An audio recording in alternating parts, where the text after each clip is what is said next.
All right. So, yeah, climbing tips. How I got at least to plat and got the fun fucking frame in my very first season late. I'm obviously a new player. August 12th install. So I'm 3.5, 4 fucking seasons of meta behind. So, like, if you're in a similar camp to me, or if you're just now deciding that you want to start climbing, um, these are some tips that might help you because they're a little more localized to right now. One of the first things I want to cover is being strategic with your playtime. Uh, the first, I don't know, 2 days, 3 days that I was playing, I was stars in my eyes, honeymoon. Uh, Felt like just play more was the answer, right? Um, don't do that. It'll overwhelm you in a lot of different ways. Like, you'll get overwhelmed in different ways. Like, sure, you'll be learning some of the game, but you're also learning bad habits that way right off the bat. And a gross majority of climbing in this game is your ability to partition yourself off from the trash talk and lean on, like, the games where you're not thinking. Like, the sooner you instill good habits, the sooner those, like, extra credit games will start working in your favor. Instead of it just being you playing a game to distract yourself from the tilting ass game you just played, instead of that, like, it'll now become like, okay, I just turned my brain off and I played well because I wasn't thinking about it. Well, like, how do you get to a place where you can do that? Well, you have good habits, right? It's like, was it Socrates or Plato told us that fucking success is just a habit? Success therefore is a habit. Um, you make a habit out of success by having a stock of successful habits, right? Anyways, I'm just talking in circles now. Um, so let me get back on the point. Uh, so one of the ways that I was strategic with my own personal time, partially because of just I'm old enough now that I can actually recognize overwhelm in myself and like recognize that, and where like when I was 25, when I was 19, when I was 16, when I was 13 playing video games, like, you get more angry, and the anger motivates you to action, and so the action that you take is another game, right? And so you kind of churn it under. Now I'm old enough to just recognize, like, that's not really helpful, um, and so go break pattern somehow. And so what I do is I tried to play as many games as I possibly could and recognize where my mental fatigue kicked in at.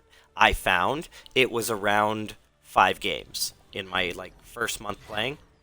I found it was around 5 games. So what I did intentionally was, just like I would do in fitness, I worked suboptimally on purpose. So I would play 3 games, and whether those 3 games were 1 and 2, 2 and 1, or 3 and 0, it didn't fucking matter. I would go and take a break. Didn't matter if it was only a 10-minute break or a fucking 10-minute minimum. Um, and that consisted of just going and doing one sink full of dishes, or you know checking on my farm real quick, like not even logging out of the game. Versus some breaks where I was so fucking tilted, I switched games and I went and did a couple hunts on Monster Hunter, or I picked up Marvel Rivals and Helldivers 2 at the same exact time, and it was very refreshing to hop into Helldivers uh, after a game where your team tilted you. Because in Helldivers, in the Helldiving community, people aren't going to flame you. Like, mistakes happen. Whatever, get over it. You know, churn it under, move forward. Uh, in the Marvel Rivals community, there was some times where the thing that was tilting me about the game was the teammate. So, and we'll cover that when we get down to the turn voice chat off on my list here. But I would play 3 games, and I would take a break. And then by the third week, I started working towards a place where I would play 5 games, and I would take a break. Now, a month and a half in, I can play 7 games as strategist before I need to take a break. If I'm playing tank, I can still only play 3 or 5 games before I need a break if I'm tanking. Because tanking is nothing but micro decisions, and there is such thing as decision fatigue. And if you don't know the decisions that you're making, then you'll always be second guessing yourself when you make them. So whether the decision pays off or not is not the point. It's about how much energy the decision takes and how many decisions you're making. Right? Give me a second, I gotta blow my nose.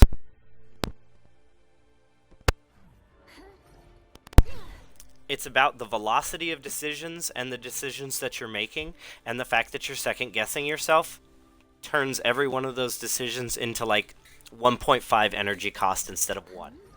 And so at the end of 3 fucking games, let's say that you almost fought to a draw on all 3 of those games. That means you went extra innings, right? So if it was domination, you didn't just go 2 and out, right? You went one side captured one, next point, the other side captured the next point, and you went to the 3rd point, right? There was a whole extra round of fucking tanking decisions in that game than a game where you either went 0 and 2 on the points or your team went 2 and 0, right? Like, so then you move on to the second game and you almost go to a draw again, but it's fucking convoy. So you had to do that fucking convoy extra inning. Like, that is mentally draining. That is fatiguing. And then you did a 3rd game, and let's say it's fucking convergence or convoy again, and it went to extra credit again. Like, take a break, bro. Especially if you're tanking, and you're new to the game, and you're learning tanking. Like, take a break. 357, take a break. Regardless. Even if you fucking won, and you're kind of, like, amped. If anything, if you're kind of amped, this would be the perfect time to, like, skip down to my 3rd point and go VOD review yourself. Go take your 10-minute break doing a VOD review. Like, you just won, so whatever you just did, you now know what at least 2/3 of good habits look like. Go VOD review this game you are high on, right? Like, being strategic with your time, this is my 2nd point on the climbing tips. Avoid the one more game button. Avoid the one more game mentality. You know? That's why I talked about 3, 5, and 7 games and take a break first, so that you understand why we're avoiding the one more game mentality. We're always trying to play games in a way where we are optimal to the unknowns we're about to enter into. We don't know what comp the enemy's going to run. We don't know what comp our own team's going to fucking formulate. We don't even know if you're in low metals. We don't even know if our comp's important or not.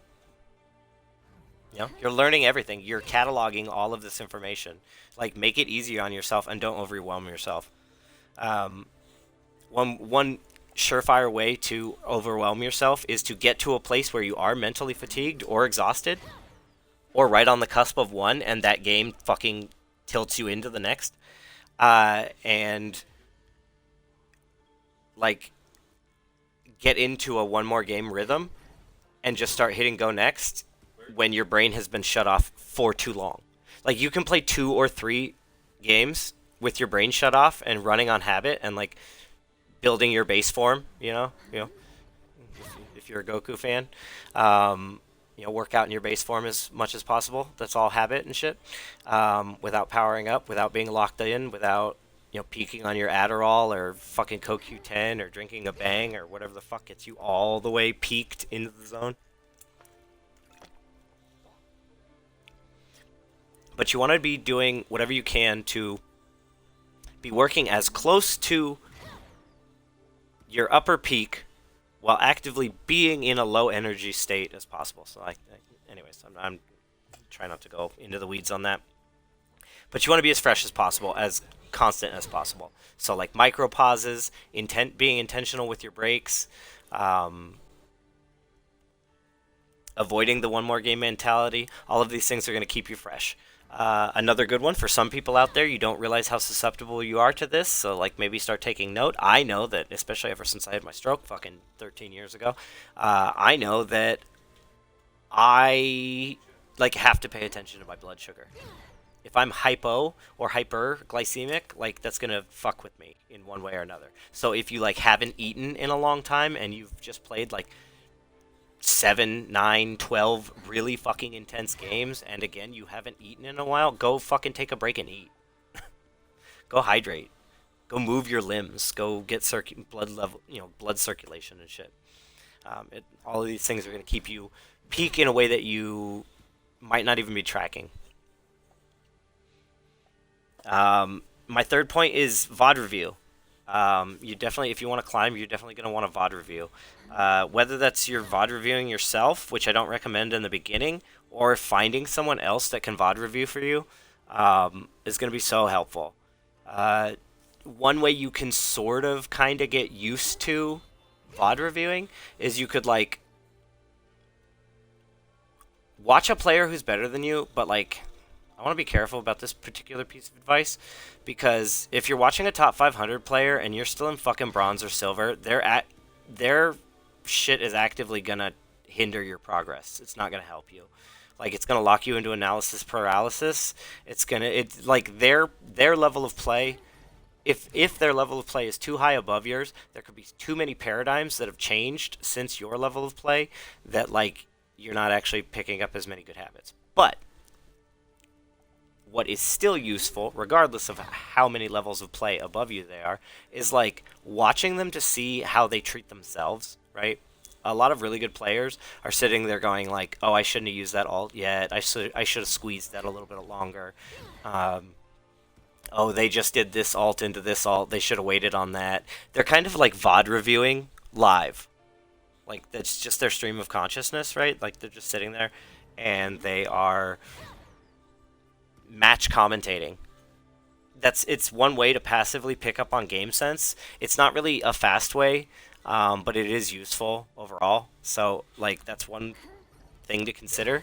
And then if you find a streamer or somebody who posts whole games unedited, because that's important, that you can watch and you can start to emulate their positioning, emulate their cooldown usage, emulate their timing, and then go into your own videos and use their gameplay as your cipher. Okay, what would they do in this situation that I didn't do, right? Like you can start to kind of give yourself a left and a right paradigm.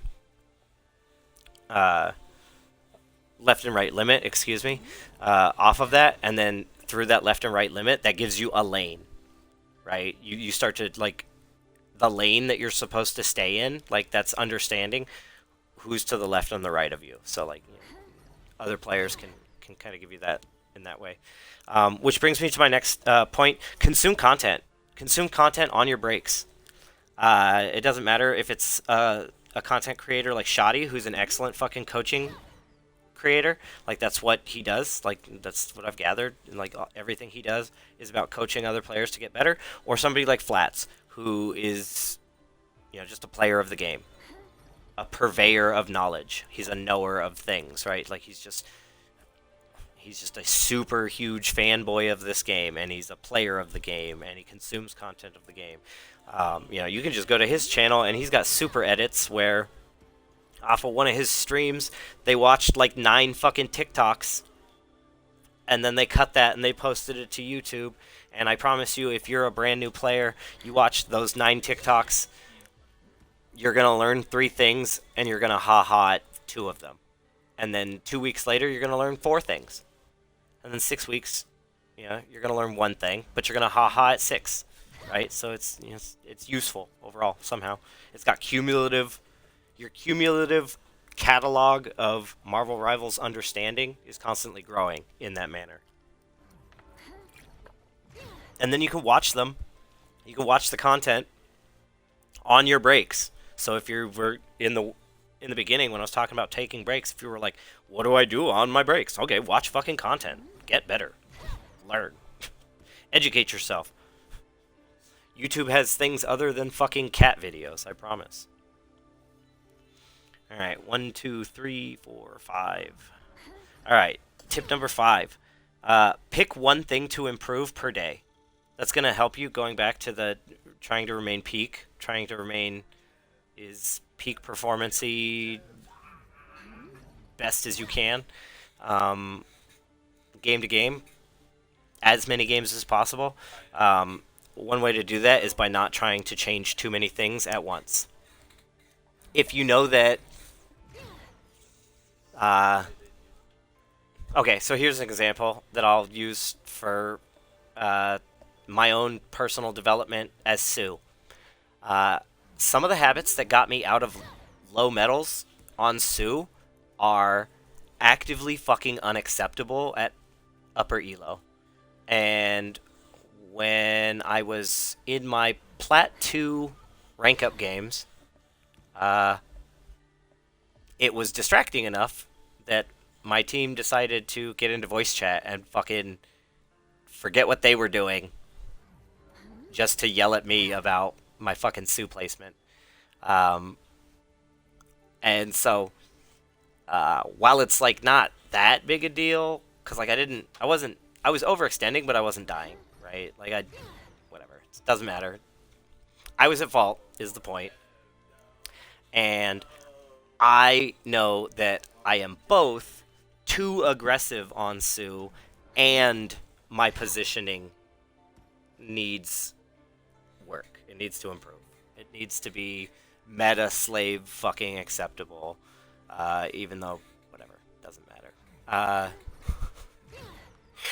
You don't get any good fucking pushes or pulls back in the back with Luna, is all I'm saying. Like, you know, midline positioning if you want decent pushes and pulls. But it's whatever. It's fine. It's my own thing to work on as Sue. I get it. Like, I'll work on it. I don't care. I'll figure it out.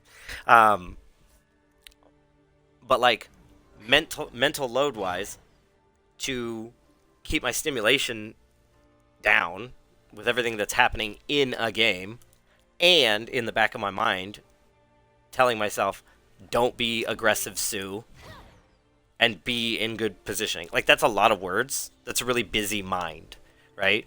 So, the best way I could fix myself is to just pick one of those two things to focus on fixing per game, so that it's just, you know, your monkey mind is quieter.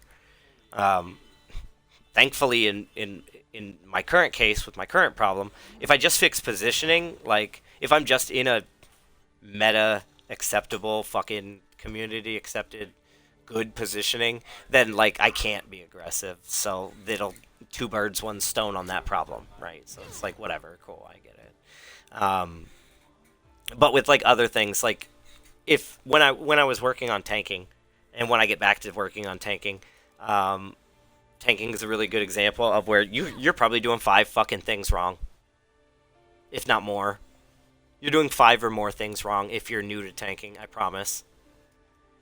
And if I missed one, the toxic cloak and dagger fucking duo will tell you at some point in voice chat, I promise.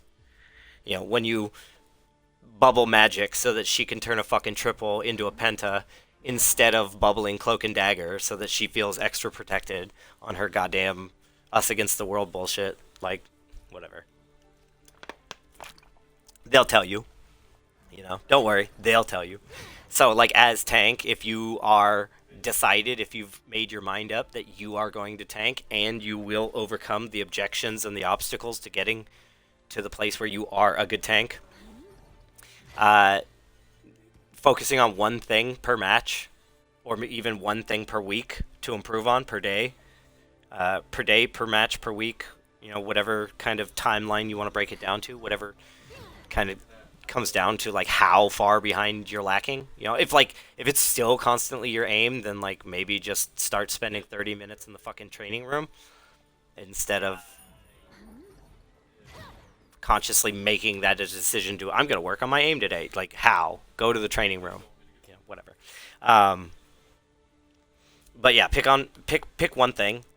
That way, things are coming off the list. You know, if you're trying to focus on fixing 2 things at once, you might make a third hybrid fucking volatile bad habit. You know, so just focus on one at a time. Um, Next tip, number 6. Pick maybe. This is for like when you're brand new. Pick maybe one role and 2 characters. Right? Like, do not pick a character every time you die. Definitely don't do that. And if you do pick a character every time you die, at least stay in the same fucking role. Because I can tell you right now, one of the things that's going to get you out of bronze and silver is just locking in a role and staying there so that the rest of the team can make a real solid thing around. Because, like, one of the biggest ways that you'll lose 1 in 5 fucking bronze and silver games is you'll go and look at the end of the game and some dude played fucking 9 characters. And then when you start tanking or supporting, you'll see somebody fucking locks support in the beginning and then switches to DPS like mid fucking match or midpoint sometimes. Like, Jesus Christ. And so, like, just by being reliably in the same fucking role for an entire game, like, you'll start to just see improvement just for that one habit. So in the very beginning, pick maybe 2 characters and 1 role. And, like,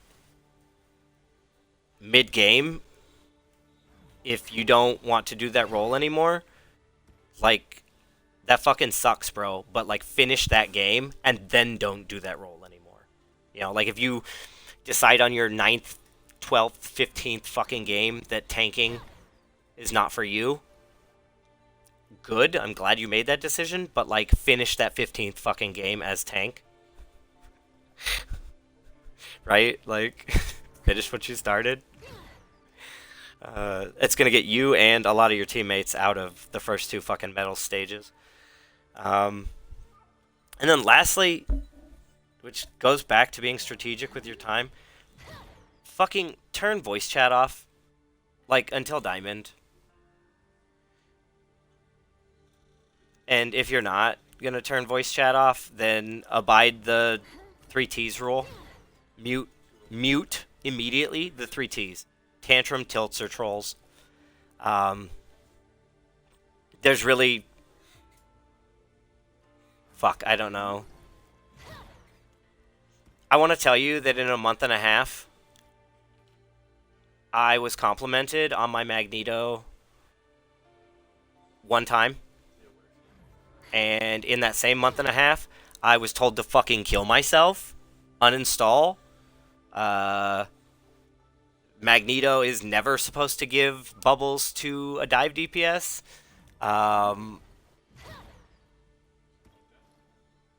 Yeah, like, I've the rest have fallen off. Like, I can't even. So, like, if you're thinking that you're gonna, like, hold out for the, you know, the one interaction on fucking voice chat in low medals that's, you know, the redeeming one, there aren't any. There are none. Just turn your fucking voice chat off until Diamond.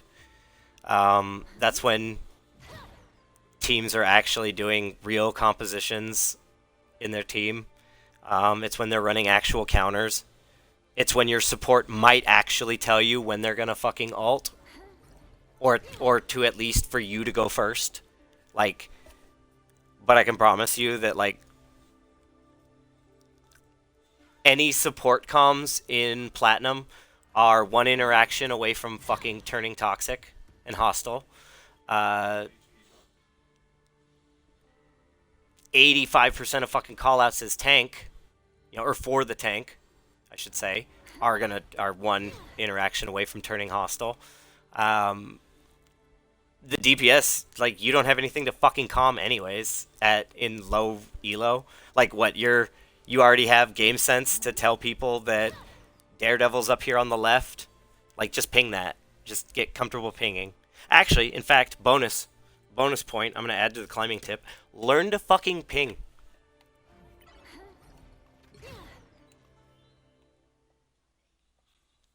If you're on controller, it's down on the D-pad. I've done things I regret. Now I do things I can be proud of. I spy some bad guy. Target locked. Look at that. If you down on the D-pad on an enemy, it tells you what enemy it is. Eyes on this location. Eyes on this location. Target locked. Look at that. It's crazy. And there, you can make too many attempts, so you need to be intentional with your ping. Eyes on this location. Down on the D-pad if you're on console.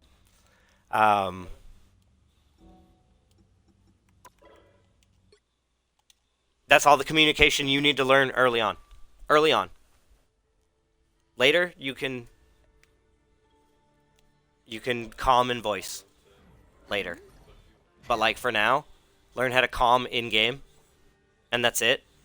If you're a support, and you learn how to ping, a lot of tanks that aren't in voice chat will respect the ping, and if they start seeing Spider-Man pop up behind them on a fucking ping gesture a bunch, they'll start looking backwards. Oh my god.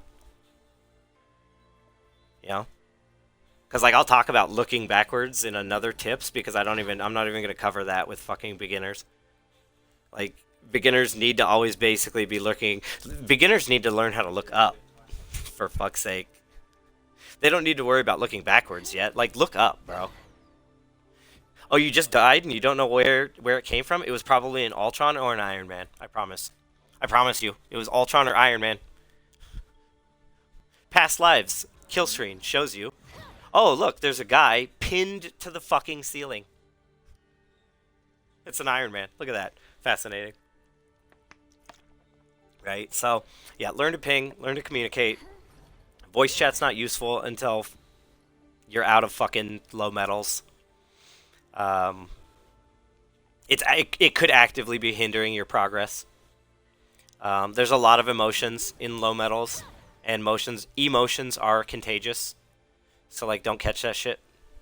So, I hope this has been helpful. I'm gonna close out stream and the shoot for the climbing tips. So I'm just gonna do the outro for both. Thank you to anybody who joined us today. Thank you so much for your time. We really appreciate it over here. Thank you to the lurkers who come back and watch the VOD after the fact. You guys are the reason I am accidentally monetized and now do this Wednesday, Thursday, and Sunday. And until the next time, y'all stay blessed.